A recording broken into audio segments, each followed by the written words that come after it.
step up in its assets, and economically, in my example, that 10% shareholder owns a 10% interest in a corporation that's now paying less taxes, so there's some benefit there, but people don't really see it that way because they were out money and they didn't get any proceeds. This is kind of the mechanics of what I talked through. Basically, the cash is going between the buyer and the seller to sell the S Corp stock. The tax fiction, so this is the legal form of your transaction. Your tax fiction is as though there's a new S Corp and an old S Corp selling assets to each other, and then the cash is distributed up to liquidation. I'm not going to cover, there's these concepts of aggregate daily selling price and adjusted gross up basis. All that kind of means is it kind of gets to that the proceeds that the seller gets may or may not be the same as the purchase price that the buyer gets for tax purposes. Where can you have differences? Mainly it's going to be in the transaction cost side of it. It could also be when you're dealing with if they didn't buy 100% or if they bought the stock over time, like if you did an acquisition over a 12-month period, you may have paid less early on and more now. How do you kind of equate those mechanisms? And I don't need to get into that, but there are transactions where some of these rules can get fairly complicated. 336E, I don't want to spend too much time on 336E. I have a lot of slides on 336E in here. Really, I kind of want you to understand the concept a little bit, and some of this can be used as reference. If any of you ever work on a deal where this comes up, this way you'll be familiar with it, and you can certainly feel free to reach out to me on this. But basically, what 336E does, it came out in 1986 when the tax code was amended back in the 80s, and it was not available because one of the requirements was that Treasury had issued regulations, and those regulations would implement how they implement these rules. And those regulations were not finalized until 2013. So really, up until I guess 6 years ago, you never saw 336E elections. What it does now is there are rules in place that we're allowed to use the 336E election. It essentially is going to get you to the same place as a stock deal. It's a tax fiction. We're notwithstanding the legal form of your transaction as a stock deal. You basically can get to deemed asset treatment. There are other benefits to the 336E that have to do with spin-offs. I have a bunch of slides on that, but I'm definitely not going to time to cover that now. But the other thing with 336E is you no longer have to have a corporate purchaser. So as an individual, you can buy an S Corp. It still has to be an S Corp or a sub of a consolidated group. So it's similar to the requirements, but they're definitely different than a 338H10. But it allows a little bit more flexibility. As an individual, you can buy an S Corp and make a 336E, or as a partnership, private equity deals. We've seen this done sometimes where they're buying an S Corp. They would not be able to make a 338H10. Because there's different set of requirements for 338H10 and 336E, you could have a transaction that actually meets the requirements for both, and the question is which one do you do? It's not really a question. If you meet the requirements for both, you're no longer allowed to make a 336E, you have to make the H10. Differences there are some differences. Another thing is with the 336E that's I think pretty cool is it doesn't have to be a single purchaser. So we have, I'm skipping over a lot of these, but if you have this type of transaction, or let's say you have a public company where S is a seller and they own T, a target company, which is a sub. This is kind of an extreme example. I don't think you'd ever see something like this, but where they can do a distribution of 20% of their stock to the public. Let's say they somehow spin off part of the stock. Then they sell to a corporate buyer, partnership. These shapes are for tax. We've drawn a lot of this because these shapes mean something in terms of the tax entity. There's a corporation, there's a partnership, and a circle or a global individual. Where you have 3 different buyers, and then once they get to the 4th transaction and they've sold 80%, they can effectively make the 336E be effective on that date in December. Okay, it's not the most practical example, but it just goes to show you it's a very powerful tool where if you don't meet the stringent requirements for 338H10, you might be able to do it this way and still have the corporation kind of step up in the tax basis and the assets. Time to complete is a little bit, there's a lot of nuance in terms of when you're getting into the mechanics of how you make the election, how you qualify. I'm not going to get into it. There's a lot of slides on this. We also talk about where if you're doing a spin-off, again, not as applicable here, but generally if you're doing a spin-off of a company, you want that to be tax-free and not a taxable spin-off, and if you meet certain requirements. Sometimes what you'll see is when a company does a spin-off, even though they couldn't make a 336E in a tax-free transaction, what they might do is make a protected 336E election that basically says, if for some reason, excuse me, I violate the rules of a spin-off and this becomes taxable, as a protective measure, I've timely made this election that will then step up the inside basis of the asset. So it becomes a powerful tool that you want to be aware of. Key differences, this 338H10 versus 336E. Tax-free transactions, you cannot do a 330. We talked about some stock transactions that might qualify as tax-free. If you're not using cash consideration, you're using stock. You cannot do a 338H10 or a 336E. It won't work with related parties. Related parties, sometimes it's obvious. Father giving stock to their son is obviously not going to work. Related party rules are actually fairly mechanical and complicated from a tax perspective, because you have to look, if you have a partnership and somebody owns 1% on one side and 5% of the corporation, are they related? What if he owns 1% of the partnership and 51% of the corporation? You kind of have to run through these rules and see, are they related? It's not always this. So if you have any overlap on either side, you have to look at these rules. There's family attribution. Sometimes family attribution means, does my son own it? Does my parent own it? Who's family for that purpose? So rules get fairly complicated.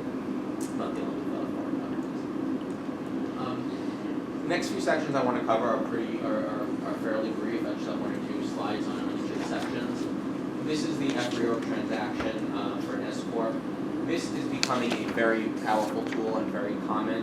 I'm actually seeing more transactions now that are using this than 338H10 when I'm dealing with S-corp deals. The reason is because this solves for some of the issues.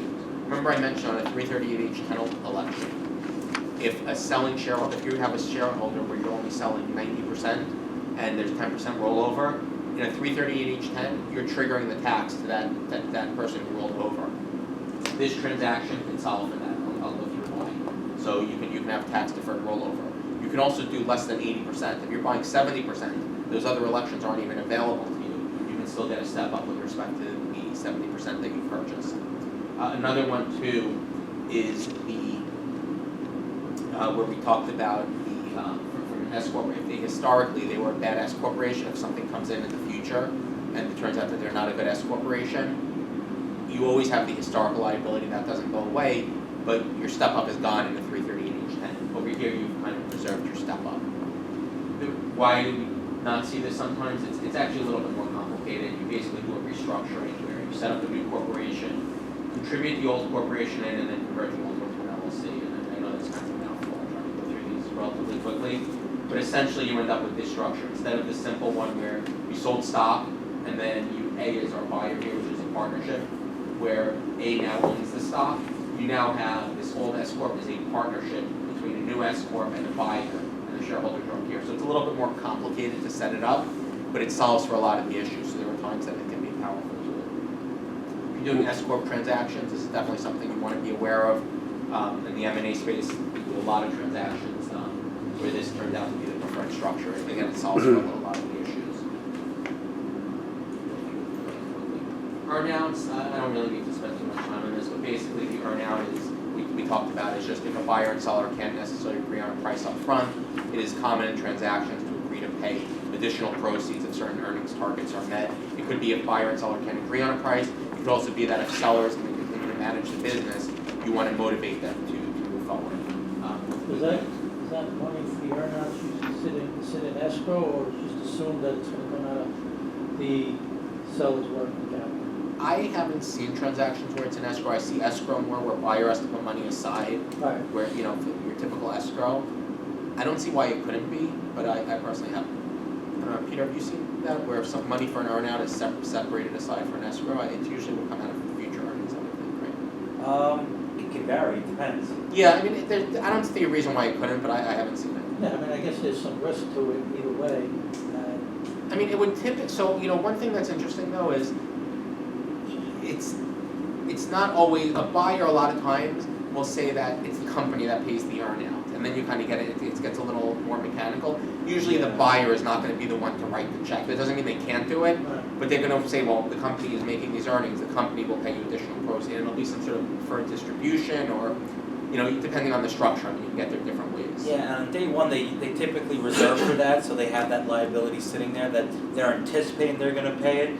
And if those metrics are not meant to trigger that contingent consideration, they just flush it out right into the P&L. But I think they typically take it out of future earnings because it is more of an entity type liability than anything. That's how they've been accounting for it, from my experience. You're talking about from a book perspective, right? Well, just economically, I mean, they record that as a liability. They're gonna pay this out someday. Got it. And if they pay it out, then that liability is set up for that sort of that expenditure. But so they're treating it as a business. It's a contingent liability. Yeah, they're treating it as a business expense or a business expenditure. Right, so it's But not something that theoretically, would go it's in. not. But theoretically, it's not. But that's how they're just treating it economically. So yeah, it most likely comes out of earnings. Yeah, which has been my experience. And they might put that money to escrow to kind of reserve it somehow, maybe not, who knows? To just set that cash, because what if they need that cash flow? Because you don't know we don't know. I mean, you might meet the metrics, you might have great results, but you might have a revolver on your books that you have to kind of keep paying that cash flow. Yeah, I guess that's it all depends. my point. In other words, you agree to the earnout, but the money has to then come, ultimately the money comes from where? The seller? It usually would Yeah. come from the Seller's from the responsible. target. From the buyer. From the Yeah, buyer. The buyer would pay it. The buyer would pay it. Yeah, the buyer Right, would but pay it. typically it ends up coming from the target. Actually, I'm sorry, yeah. So, Right, you know, it's I mean, on the buyer. again, I'm getting beyond my area of expertise because I'm thinking about this more from a corporate law perspective, more than, I think that's more of a legal question than a tax question. But I would guess it would probably be, you know, a creditor that, you know, for example, a revolver or a term loan, I'm guessing the banks would not allow that earnout to be more senior than them. Right. So they would probably Yeah. restrict the, you know, there would probably be bank issues and other issues that you'd have to deal with. Essentially, though, the buyer is legally obligated to the earnout, and Yeah. Or the target company if is. there's a catastrophe in the business, economically the business tanks, then ultimately they can say, yeah, I might be legally responsible, but I can't pay. But remember, Yeah. but if the business tanks, they probably didn't meet the target unless like there was like an overnight like Right. you know, unless like a lawsuit was filed and like they met their Right. earnings target and then there was some, you know, crazy lawsuit filed or something like Or- Or that. natural or the- disaster. Yeah, Or Who the knows? company is really tied to the economy. something yeah, like that. and it could happen. I think that's all good points. Yeah, I don't think I've seen where that contingent liability, first, for book purposes, it's set up as part of, the other side of it's really goodwill, so it doesn't hit earnings. Okay. Fluctuations going forward, like let's say it's an earn out over a 2-year period, it's based on revenues, and as you get, you know, each quarter you look at it, or each, for private companies, every year you look at that, and at the end of year one, you decide, either we initially didn't think we were gonna meet it all, and now we're gonna meet it all, and you have to increase the liability, or vice versa, you have to decrease it. Those future fluctuations in the liability do go through earnings.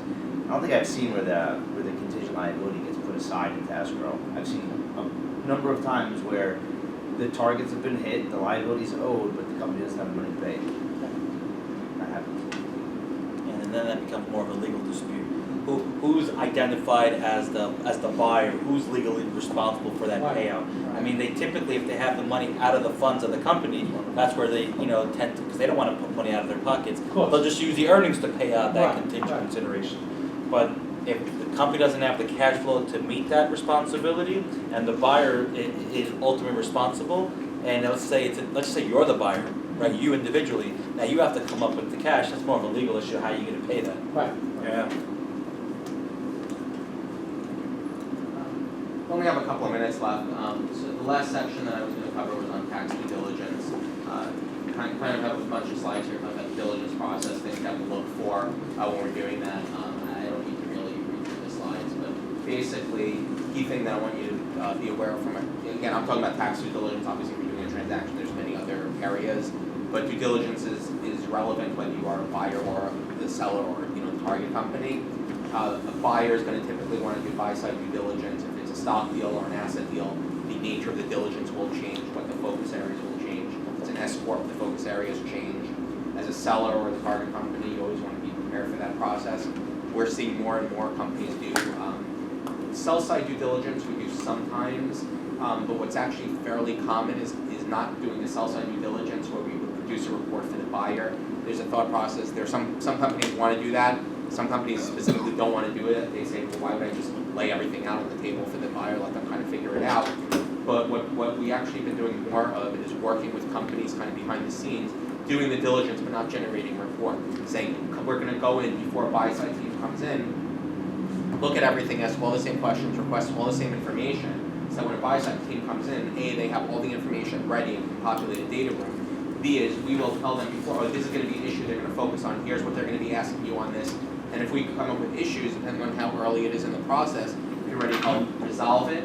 Or if there's different ways that you can kind of think about fixing it in the future, help you quantify it, because I can tell you their estimate is going to be a lot higher than, because a lot of times they're making assumptions. So we would say make sure you get all this information ready to help, we can quantify the exposure. When they start asking about it, you can say, yeah, we're aware of this exposure. We don't think it's material. Here's why. Give them a report or a calculation that says here's what you've done. That's very valuable because it takes away from a buyer the ability to use that as a negotiation tool.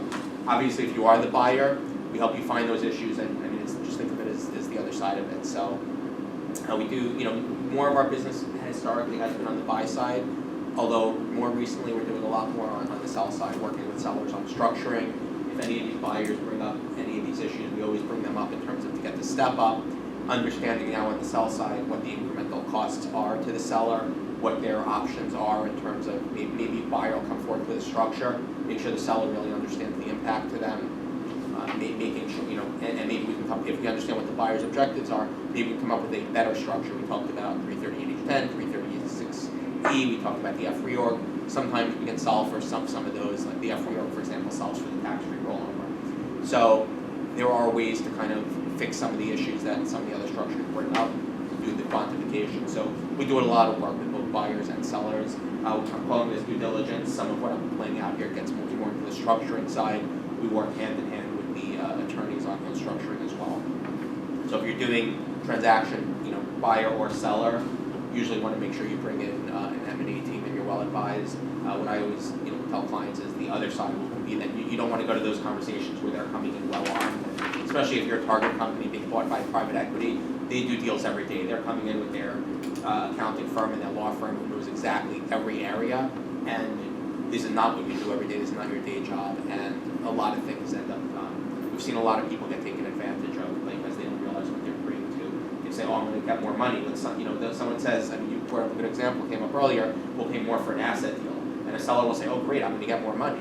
Meantime, if you're getting an extra $1 million in proceeds, they're getting a valuable step up, but your tax bill can go up by $5 million, and you certainly want to be aware of that. So the higher price deal is not necessarily a better deal from an after-tax perspective. So I think that's really more of the takeaways. I don't want to go into too much detail in terms of the procedures and what we look at in tax due diligence. You have the materials here. If any of you have any questions or you're working on transactions or something specific, you have my contact information. It's in the slides. My cards are on the table. You can reach out at any point. And with that, covered a lot of material here today: stock deal, asset deal, a bunch of elections where we kind of get into hybrid treatment, tax due diligence, earnouts, and so on. Any questions on any of this that you can think of now? Any last minute before we close up that we want to talk about? Just the one comment I want to make too is, just rewinding back to the stock deal versus asset deal. When you buy stock, you buy everything inside it. Everything that comes in the box comes to you as a buyer. With an asset deal, you're just picking and choosing what you're buying. Certain industries have other types of non-income tax considerations.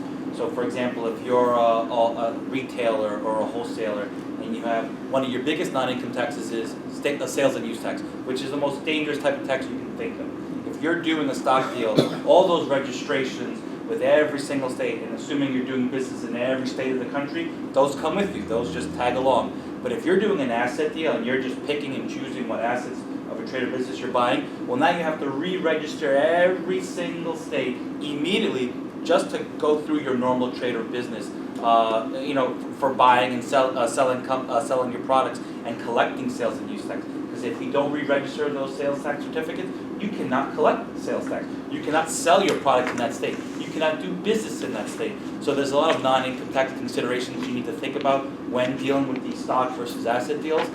If it's not doesn't have a big impact to you or it's a non-issue, then great. Then you can avoid all those stuff. But just don't poo-poo them. Make sure you take that into consideration when choosing.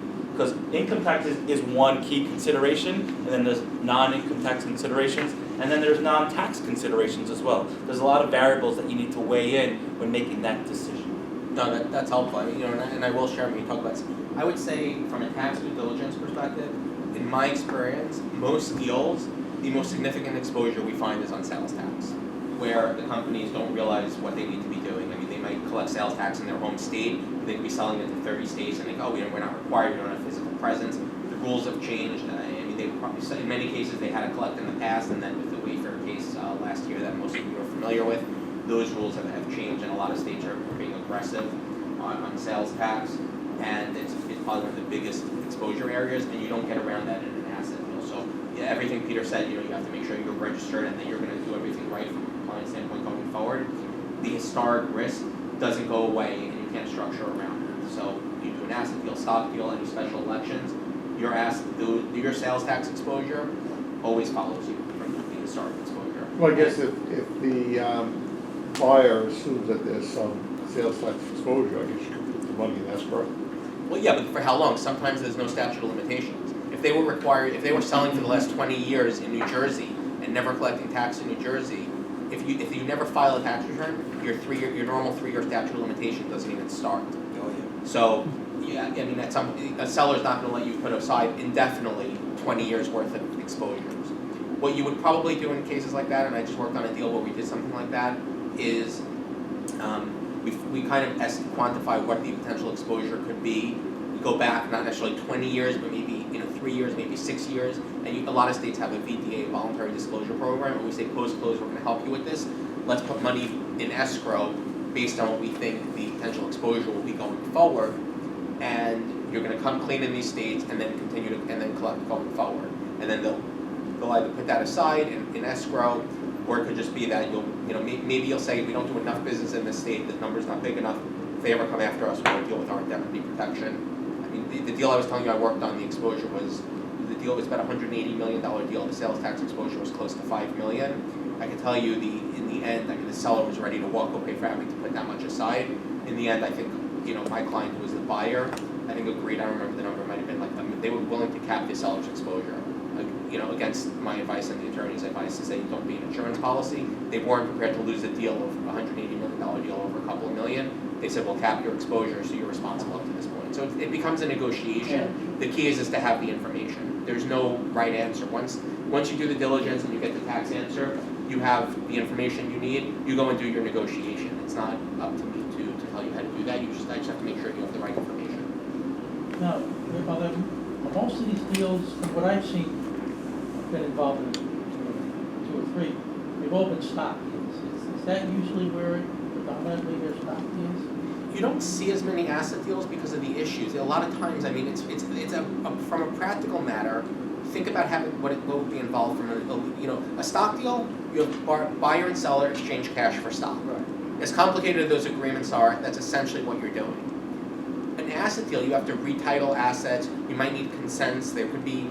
I mean, if you lease your space, what if you're in a 10-year lease and you're paying below market? Your landlord will say, well, we're going to raise it to market rate because we now have to reassign it. It's a different tenant. Right. I'm just giving you a couple of examples. There's probably hundreds of these that the attorneys can probably tell you. The sales tax registration is one of them too. There's a lot of reasons why you Hold on don't do an to the- asset. That's why we use these tax elections, and they're very, very, very, very powerful. You could do it in your stock deal legally and get around all those issues. But then you basically then still make the election and say we're going to treat it as an asset deal. And the 338H10 and 336E and the FREO, these are all really powerful tools for exactly the reason that you said, because you don't see a lot of asset deals, but you see a lot of deals that get that treatment because of these other options that are available. So I think with that I'll close up. I'm going to stick around for questions, but I think we're pretty much at the end here. You have contact information. Thank you.